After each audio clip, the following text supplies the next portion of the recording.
Sama belajar firman-Nya, mari kita berdoa terlebih dahulu. Minta pimpinan dan juga hikmat dari Tuhan. Tuhan, terima kasih kalau kami masih diberi kesempatan untuk kembali belajar firman-Mu, mendengar firman-Mu. Tuhan, bentuk kami sebagai orang-orang percaya, sebagai hamba-hamba untuk menjadi hamba yang setia, seperti lagu yang baru kami dengarkan tadi melalui paduan suara.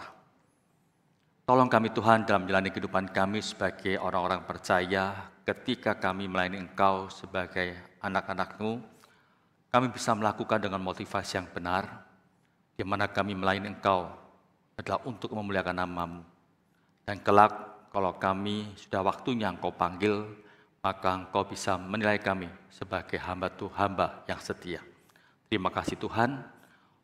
Beri kami hikmat dalam belajar firman-Mu pada hari ini, Roh Kudus-Mu yang berkarya supaya kami boleh mengerti. Kami juga mohon kepadamu, Engkau berkenan juga mengurapi hamba-Mu yang menyampaikannya. Tuhan mengetahui keterbatasannya, kekurangan dan juga kelemahannya. Tuhan perlengkapi dengan kuasa Roh Kudus-Mu, agar apa yang disampaikan bisa dimengerti oleh jemaat-Mu. Terima kasih ya Tuhan, dalam nama Tuhan Yesus kami berdoa, amin. Bapak, Ibu, dan juga saudara, tema kita pada hari ini yaitu melayani seturut kehendak Tuhan. Untuk itu saya mengajak Bapak, Ibu, dan juga saudara membuka dari Injil Lukas, saudara. Kita akan baca ayat yang ke-9, pasal 9, ayat 46 sampai dengan 50. Injil Lukas, pasal 9, kita akan baca ayat 46 sampai dengan ayat yang ke-50, saudara. Setelah mendapatkannya, saya bacakan untuk Bapak, Ibu, dan juga saudara sekalian, demikian bunyi firman Tuhan. Maka timbullah pertengkaran di antara murid-murid Yesus tentang siapakah yang terbesar di antara mereka. Tapi Yesus mengetahui pikiran mereka, karena itu Ia mengambil seorang anak kecil, menempatkannya di sampingnya, dan berkata kepada mereka, barang siapa menyambut anak ini dalam namaku, ia menyambut aku.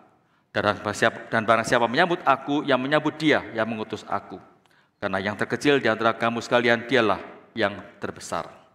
Ayat 49, saudara. Yohanes berkata, Guru, kami lihat seorang pengusir setan demi namamu.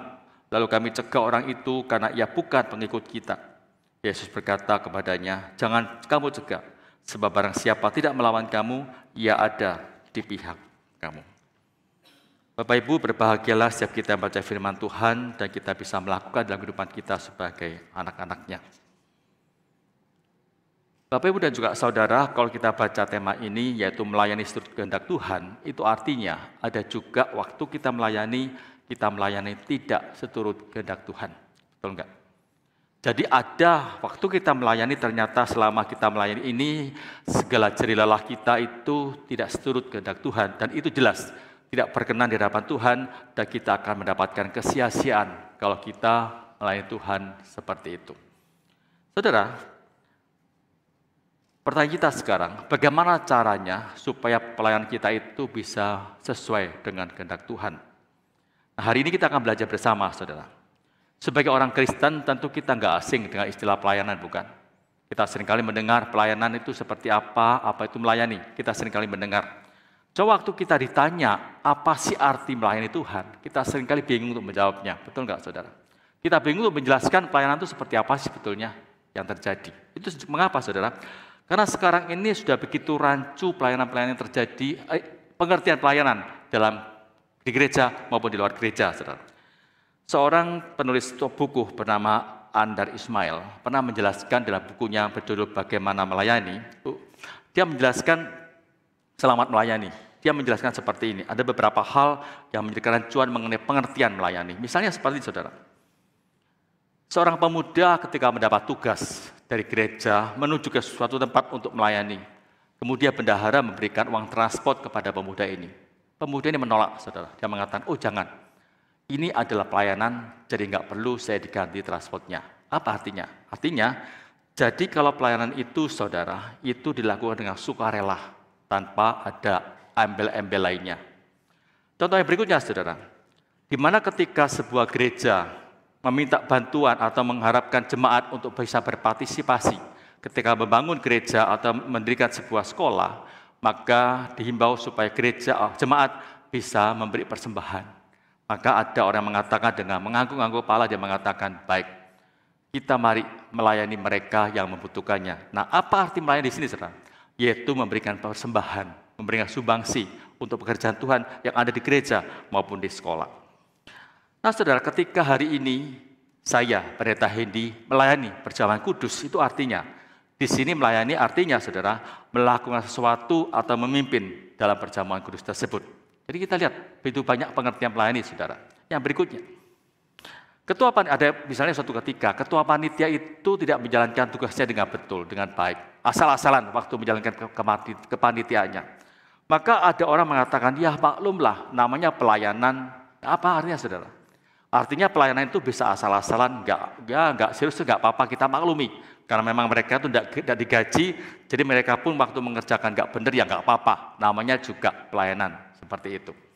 Nah, berikutnya, saudara, ada juga yang cukup ketat berkata seperti ini.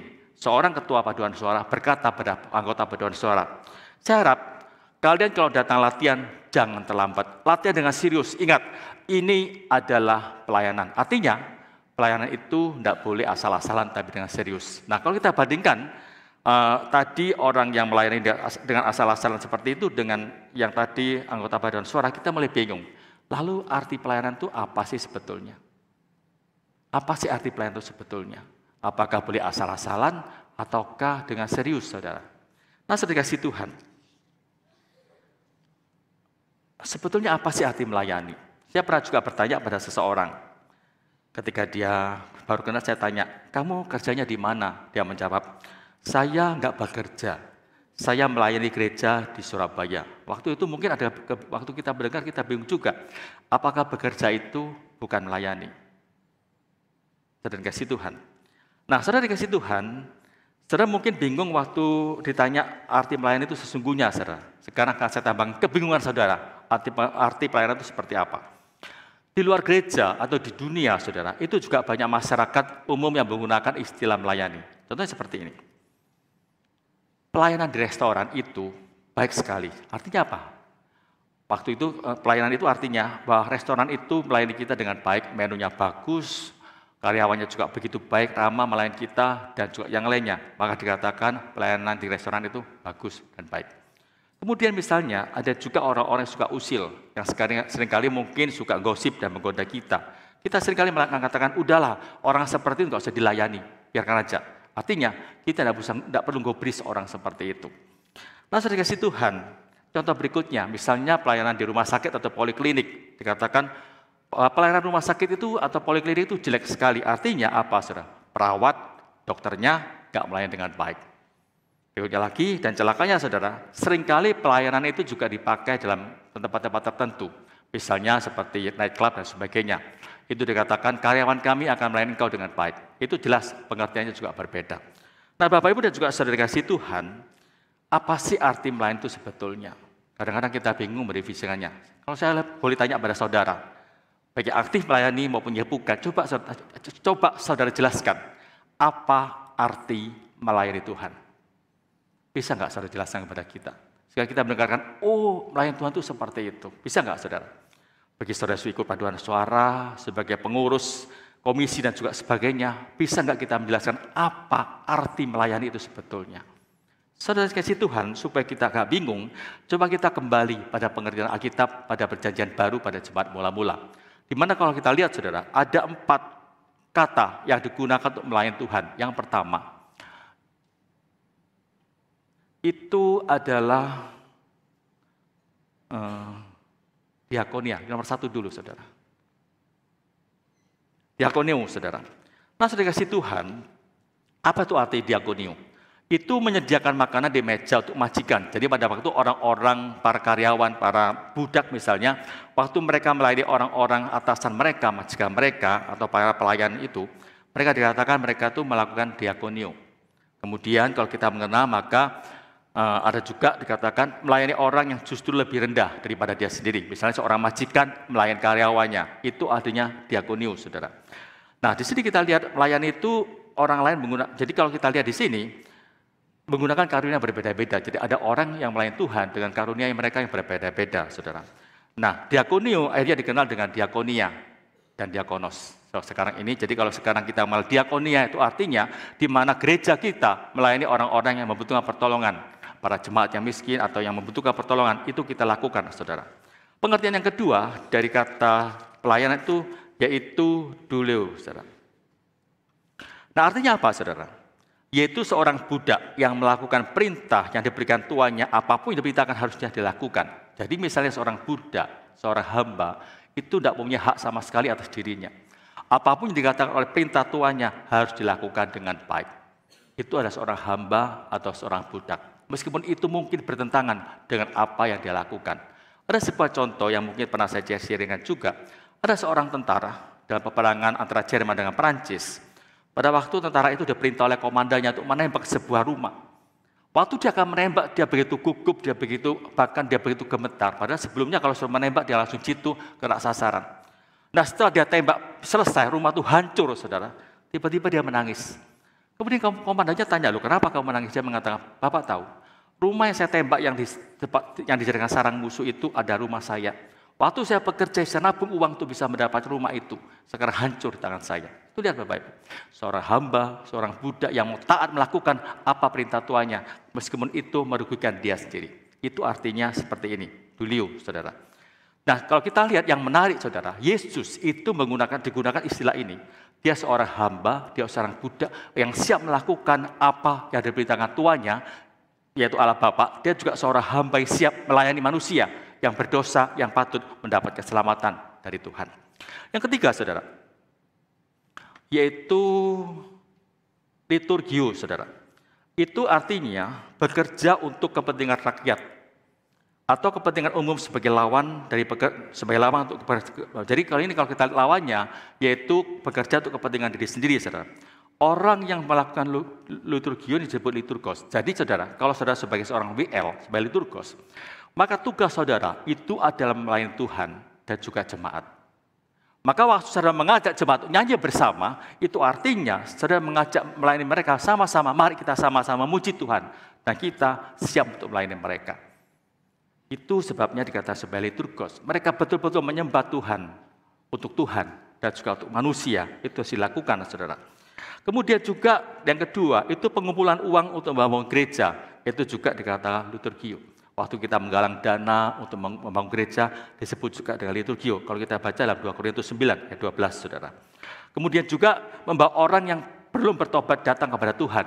Ya, waktu kita menjadi liturgi, kita bukan cuma mengajak mereka nyanyi, cuma kadang-kadang kita juga menyampaikan mengenai berita keselamatan, seperti yang dilakukan oleh liturgos tadi, mengutip dari Kisah Rasul 4 ayat 12. Keselamatan hanya dalam Kristus. Sebagai seorang liturgos, maka dia mengajak orang untuk mengenal siapa Tuhan kita untuk mendapat keselamatan. Itu tugas seorang liturgio. Tapi dikasih Tuhan itulah makna pelayanan yang sebetulnya. Kemudian yang terakhir, saudara, ada kata 4, yaitu latreo, saudara. Yaitu berkarya untuk mendapatkan latror atau gaji untuk upah. Jadi ini untuk orang yang bekerja. Yang kedua, yaitu menyembah atau beribadah kepada Tuhan. Itu artinya kita juga melakukan tindakan sebagai bentuk pelayanan. Kemudian juga mempersembahkan tubuh kita kepada Tuhan dalam pelayanan kita. Mungkin kita sebagai hamba Tuhan atau sebagai seorang full-timer untuk betul-betul memberikan hidup kita. Bahkan mempersembahkan tubuh bukan cuma seorang hamba Tuhan, tapi kita sebagai orang percaya. Ingat Roma 12 ayat 1. Di mana kita mempersembahkan diri kita kepada Tuhan, waktu kita beriman kepada Tuhan, itu artinya yang sebetulnya dari pelayanan, saudara. Nah, saudara yang dikasih Tuhan, waktu kita sudah melihat berbagai macam istilah, pengertian yang disampaikan dalam perjanjian baru tersebut pada jemaat mula-mula, maka kita melihat bahwa pelayanan itu sebetulnya apa? Yaitu kita senantiasa mengutamakan Tuhan, melayani Tuhan, dan juga melayani orang lain. Itu yang dilakukan oleh Tuhan Yesus. Itu sebabnya yang menjadi kiblat kita dalam pelayanan itu adalah Tuhan Yesus sendiri. Kita mengetahui, waktu Yesus datang ke dalam dunia, saudara, dia datang untuk melayani, bukan untuk dilayani. Jadi kita waktu sebagai orang percaya, waktu kita menerima dia sebagai Tuhan dan Juru Selamat kita, maka tugas kita sebagai orang yang mau taat pada perintah Tuhan, yaitu kita harus bisa melayani Tuhan. Apa itu melayani? Yaitu kita memberikan waktu kita kepada Tuhan dan juga kepada orang lain. Dan kita boleh dikatakan menempatkan diri kita yang paling bawah. Yang pertama Tuhan, yang berikutnya adalah orang lain. Dan itu yang dilakukan Tuhan Yesus, saudara. Itu sebabnya mengapa dia bisa mengosongkan diri, bahkan waktu dia menjadi manusia, dia juga menjadi seorang budak yang siap untuk bisa melayani manusia, bahkan juga siap membasuh kaki murid-muridnya pada waktu itu. Nah saudara, dari hal ini maka apa sih arti melayani itu sebetulnya? Apa arti melayani itu, saudara? Kita bisa melihat di sini. Melayani itu adalah mengosongkan diri dan menempatkan kepentingan sendiri di bawah kepentingan Tuhan dan kepentingan orang lain. Ya, jadi waktu kita melayani, kita menempatkan diri kita, yaitu di bawah kepentingan Tuhan dan juga manusia. Mudah nggak, saudara? Sangat nggak mudah. Itu sebabnya kita perlu perjuangan untuk bisa melayani Tuhan. Karena waktu apa? Waktu kita melayani kita harus sadar, aku menempatkan diri di bawah Tuhan dan juga orang lain. Jadi aku siap melayani mereka dengan sebaik-baiknya. Itu arti pelayanan sebetulnya. Jadi saudara, kalau dengan pengertian seperti ini, maka pelayanan itu bukan untuk mendapatkan kedudukan atau posisi. Tapi kita melayani Tuhan adalah untuk bagaimana kita bisa menyenangkan Tuhan. Jadi kalau kita punya pengertian yang betul dalam pelayanan itu, maka waktu kita melayani Tuhan, kita boleh berpikir, bagaimana dalam pelayanan ini saya bisa menyenangkan Tuhan, bukan menyenangkan diri saya sendiri. Saya ulangi, kalau kita mengerti dengan betul apa arti pelayanan itu sebetulnya, saudara, maka waktu kita melayani Tuhan, kita senantiasa memikirkan bagaimana hidup saya waktu saya melayani Tuhan adalah untuk menyenangkan Tuhan, bukan untuk menyenangkan diri saya sendiri, bukan untuk mencari kepuasan bagi diri saya sendiri. Kalau kita senantiasa fokusnya pada diri kita sendiri, itu artinya kita itu senantiasa mengharapkan jabatan, kedudukan dari apa yang kita lakukan dalam pelayanan kita, atau pujian dari orang lain. Dan itu yang terjadi pada murid-murid Tuhan Yesus, saudara. Saya mengajak saudara membaca dari perikop tadi, dari Injil Lukas pasal 9, 46 sampai 48, yang berkata seperti ini, saudara.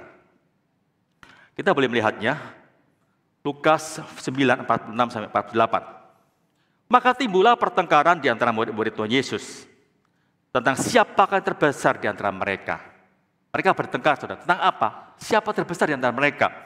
Dari semua murid itu, mereka semua ingin menjadi terbesar. Mereka bertengkar. Mungkin aku yang menjadi terbesar karena aku punya kemampuan yang lebih dari sebagainya. Maka pertengkaran terjadi, saudara.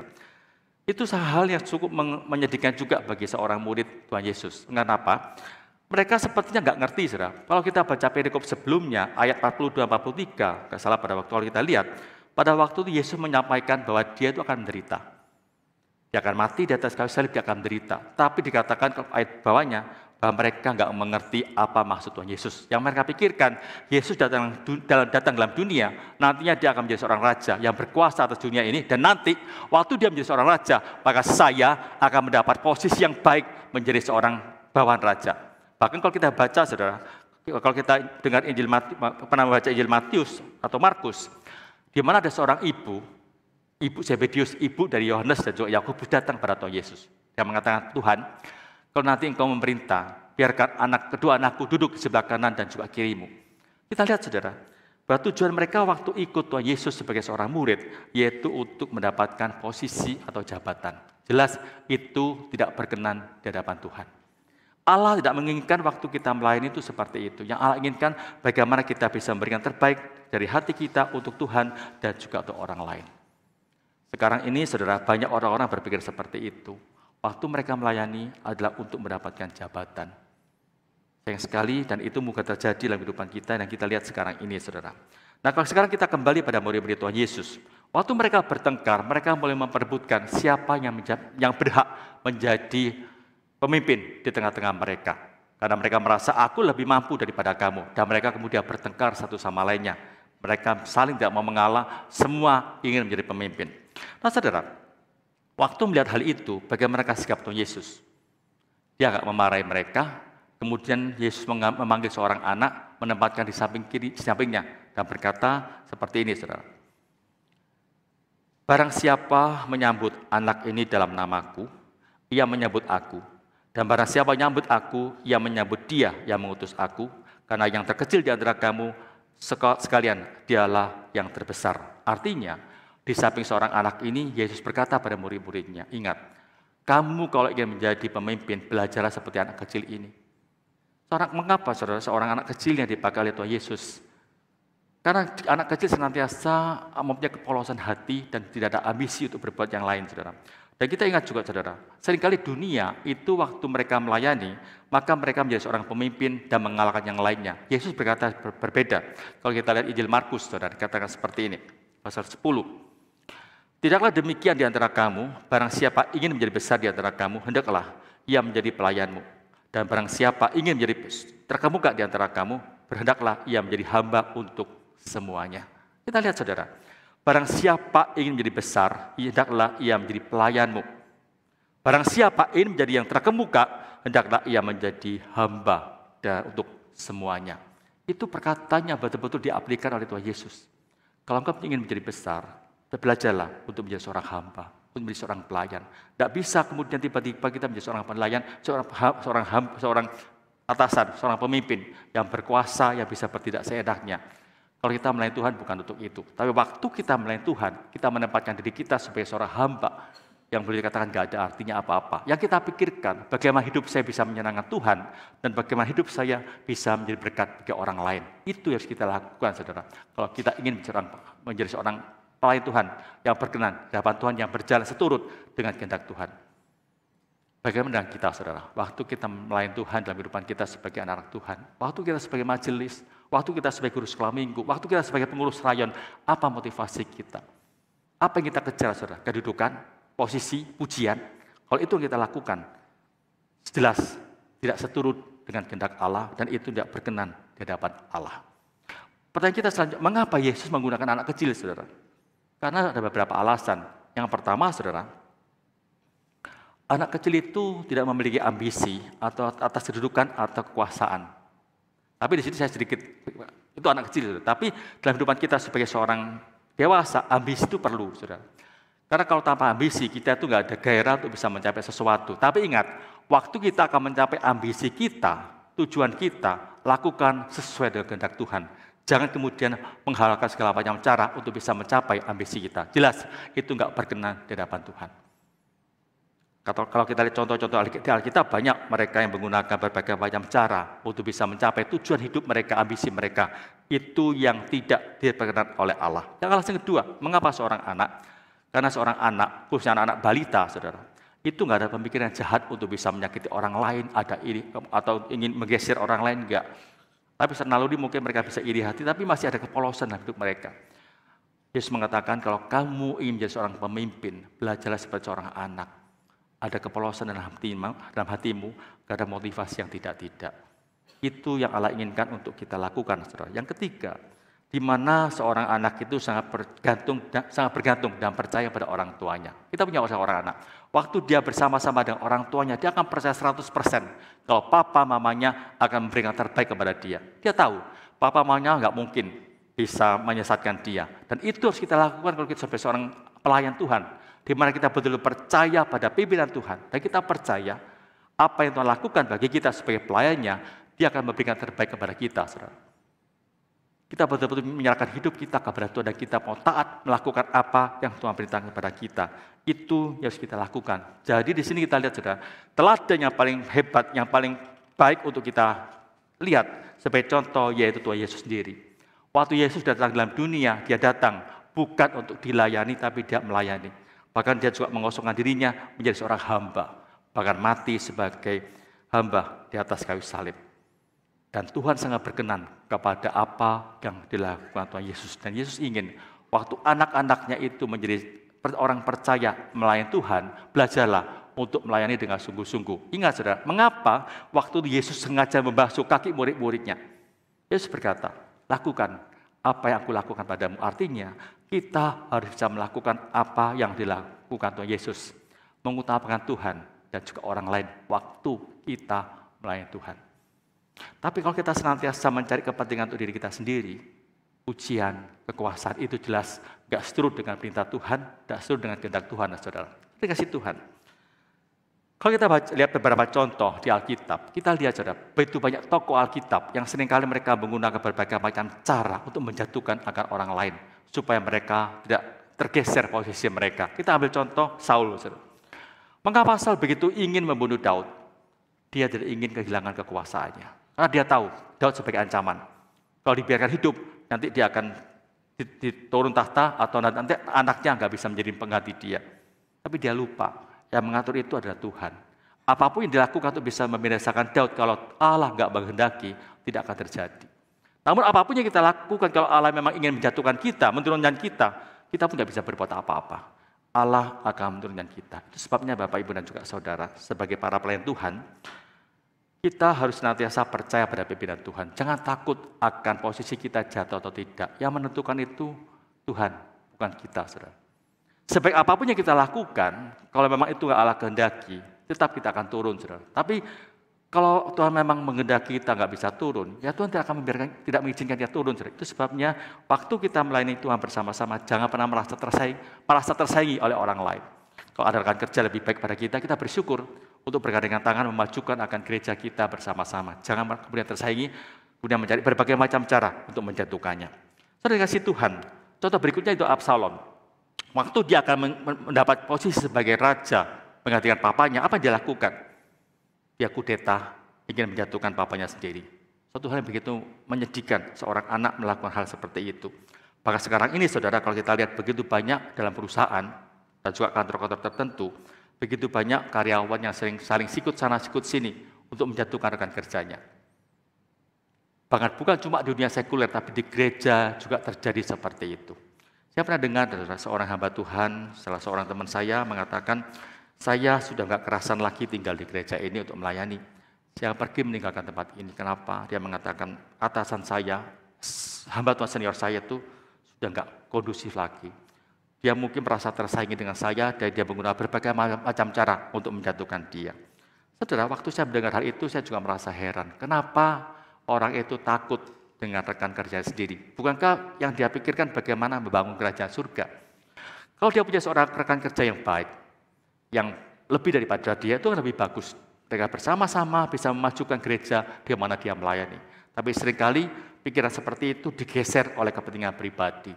Jadi ada suatu ancaman bagi dia, maka dia menggunakan berbagai macam cara untuk bisa menjatuhkan, menyingkirkan rekan kerjanya, supaya dia bisa tetap dalam posisi yang dia kehendaki. Itu jelas gak berkenan di hadapan Tuhan, Saudara. Tapi dengan si Tuhan, kita harus ingat, waktu kita melayani Tuhan itu tujuan kita dalam mencapai kedudukan, itu gak akan bersifat kekal.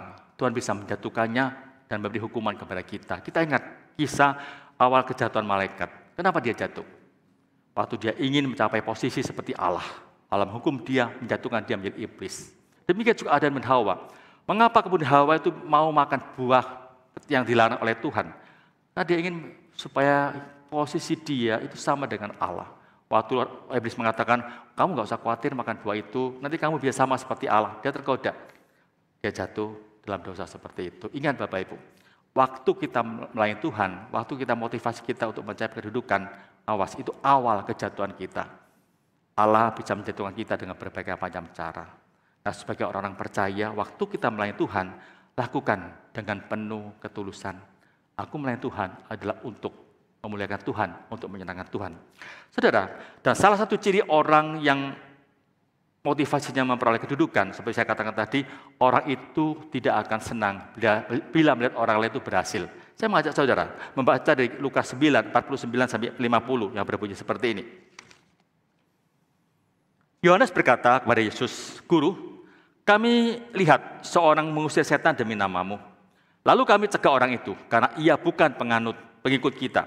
Yesus berkata kepadanya, jangan kamu cegah, sebab barang siapa tidak melawan kamu, ia ada di pihak kamu. Saudara, mengapa Yohanes ingin mencegah orang itu? Dia merasa terancam posisinya. Orang ini bukan pengikut kita, bukan kelompok kita, tapi dia bisa berbuat seperti itu. Bisa mengusir setan dengan nama Tuhan Yesus. Bukan ini suatu ancaman. Makanya dia mengatakan pada Tuhan Yesus, bagaimana kalau orang itu saya cegah? Supaya nggak berbuat seperti itu lagi. Yesus mengatakan, nggak perlu kamu cegah. Kalau dia ada di pihak kita, dia nggak mungkin melawan kamu. Artinya, dia sama-sama dengan Tuhan kok. Sama-sama bekerja bagi Tuhan. Apa yang dia lakukan adalah untuk memuliakan nama Tuhan. Mengapa harus dicegah? Bukan nama Tuhan harus dipermuliakan. Nah, saudara, waktu kita melihat orang lain itu lebih berhasil daripada kita, ingat saudara, kita jangan ingin kemudian mencegahnya, menjegalnya. Jangan, saudara. Kita belajar seperti Tuhan Yesus, waktu orang lain bisa berhasil dalam pelayanannya dan bisa bergandengan tangan memajukan gereja kita, gandeng mereka, rangkul mereka untuk bersama-sama melangkah maju, bagaimana kita majukan pekerjaan Tuhan di gereja kita. Itu yang betul. Jangan pernah tersaingi oleh orang lebih baik daripada kita. Belajarlah untuk bisa menerima orang lain dengan legowo, dan kita ngajak mereka bersama-sama untuk memajukan pekerjaan Tuhan di mana kita ditempatkan, saudara. Bapak yang dikasihi Tuhan, yang menjadi pertanyaan saya sekarang kepada saudara, apa motivasi saudara dalam melayani Tuhan? Sebagai seorang hamba Tuhan, sebagai seorang majelis, sebagai seorang pengurus rayon, apa motivasi saudara? Dikasihi Tuhan, waktu saya mempersiapkan ini, saya juga merasa diingatkan kembali. Hamba Tuhan itu rentan jatuh dalam dosa, yaitu ingin mempertahankan posisi atau kedudukan. Itu sebabnya kadang-kadang seorang hamba Tuhan, kalau ada rekan kerja yang lebih baik, merasa nyaman, merasa terancam. Saya belajar, saudara, bahwa segala sesuatu itu berasal dari Tuhan. Kalau kita ingin melayani Tuhan dengan baik, dan seturut dengan kehendak Tuhan, maka jangan lagi pikirkan posisi atau kedudukan. Pikirkan bagaimana waktu saya melayani Tuhan, saya bisa senantiasa menyenangkan Tuhan, dan juga bagaimana saya bisa menjadi berkat bagi orang lain. Tapi ibu dan juga saudara, kalau saya boleh tanya pada saudara, untuk anggota paduan suara, apakah motivasi saudara waktu melayani Tuhan? Untuk apa? Apa tujuan saudara? Untuk mendapat pujian? Atau betul-betul untuk memuliakan Tuhan? Kalau tujuan saudara untuk mendapat pujian, maka waktu saudara dikritik, saya percaya, saudara akan sakit hati bukan main, dan akan meninggalkan pelayanan. Tapi kalau kita untuk bekerja bagi Tuhan, waktu kita dikritik, kita boleh koreksi diri. Dan kita mungkin bisa sedih di hadapan Tuhan, karena ternyata apa yang saya lakukan itu tidak memuliakan Tuhan, tidak berkenan di hadapan Tuhan, mungkin seperti itu. Seringkali saudara, kita tuh lebih takut dikritik tuh manusia daripada ditegur oleh Tuhan. Betul enggak waktu pelayanan? Kita melakukan ini semua itu dengan tujuan supaya kita mendapat pujian dari Tuhan, kita lupa. Apakah waktu kita melakukan semuanya itu, Allah Bapa juga memuji kita? Bukankah itu yang lebih penting, saudara, daripada pujian manusia? Pujian manusia itu ada batasnya, tapi pujian Allah Bapa yang lebih utama daripada manusia, saudara. Itu sebabnya kalau saya bertanya, apa sih motivasi kita waktu melayani Tuhan sebagai anggota badan suara, sebagai guru sekolah minggu, sebagai majelis, sebagai pengurus, sebagai hamba Tuhan, apa motivasi kita untuk kedudukan? Kalau itu yang menjadi kita kejar, ingat, itu tidak seturut dengan kehendak Tuhan. Atau kita mungkin mendapat pujian, atau keuntungan dari apa jabatan kita. Jelas, itu enggak benar, saudara.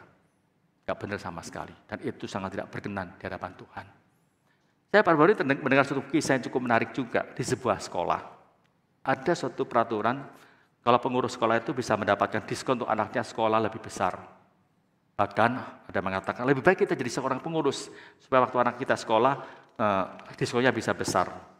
Nah, pertanyaan saya waktu mendengar itu, apa motivasi kamu menjadi seorang pelayan Tuhan dalam kepengurusan di sekolah itu?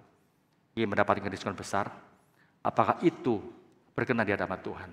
Jelas tidak, saudara. Mungkin kita hebat dalam pelayanan di sekolah, tapi kalau itu enggak berkenan di hadapan Tuhan, percuma, saudara, percuma. Nanti waktu kita dipanggil Tuhan, Allah akan mengatakan, aku tidak mengenal engkau, pergilah. Kenapa? Karena motivasi kita enggak benar di hadapan Tuhan. Bapak, Ibu, dan juga saudara kasih Tuhan, kembali saya ingatkan, apa yang menjadi motivasi kita dalam melayani Tuhan. Baiklah kita belajar untuk seturut dengan kehendak Tuhan.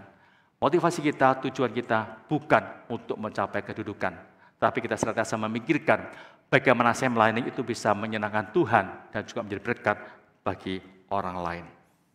Sehingga nanti waktu kita dipanggil, kita bisa mengatakan, baiklah engkau hambaku yang setia, maksudlah dalam kerajaanku, mari kita bersukacita bersama. Karena kita melakukan tugas seturut dengan kehendak Tuhan, bukan seturut dengan kehendak kita. Saudara kasih Tuhan. Ketika saya ikut wisuda di saat, ada seorang pengkhotbah menceritakan sebuah ilustrasi yang cukup menarik bagi saya pada waktu itu, dan juga menjadi suatu peringatan juga bagi saya. Dia mengatakan, coba bayangkan, waktu nanti dalam sebuah pelayanan, kamu coba bayangkan kamu seperti duduk di sebuah panggung gini, di sana itu penonton semua. Dan kamu berhasil dalam pelayananmu, semua orang bertepuk tangan memuji kamu. Tapi di pojok sana, Tuhan tidak memuji kamu, tidak bertepuk tangan sama sekali, cuma dia melipat tangan sampai melihat kamu, sambil geleng-geleng kepalamu sambil menangis. Dan waktu semua orang berdiri, dia nggak berdiri. Dia tanya, mana lebih utama? Kamu mengharapkan Yesus Tuhan seorang diri angkat pujian bagi kamu, atau semua orang angkat pujian bagi kamu? Pujian manusia gak ada artinya bila dibandingkan dengan pujian dari Tuhan.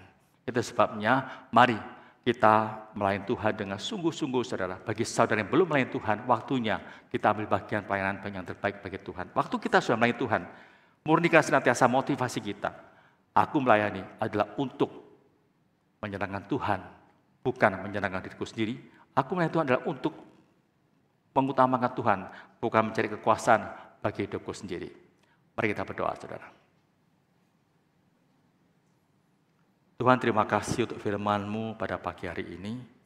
Bila kami senantiasa belajar untuk menjadi seorang anak Tuhan, kami belajar Tuhan dari firman-Mu, terima kasih juga. Bila kami belajar bagaimana menjadi seorang hamba Tuhan, menjadi seorang pelayan-pelayan Tuhan, majelis pengurus guru sekolah minggu, yang berkenan, yang seturut dengan kehendak Tuhan, di mana kami melayani, bukan untuk mencari kedudukan, bukan untuk mencari pujian, tapi semata-mata adalah untuk memuliakan Tuhan, supaya nama Tuhan dimuliakan dan banyak orang boleh percaya pada Tuhan. Terima kasih ya Tuhan, dalam nama Tuhan Yesus kami berdoa, amin.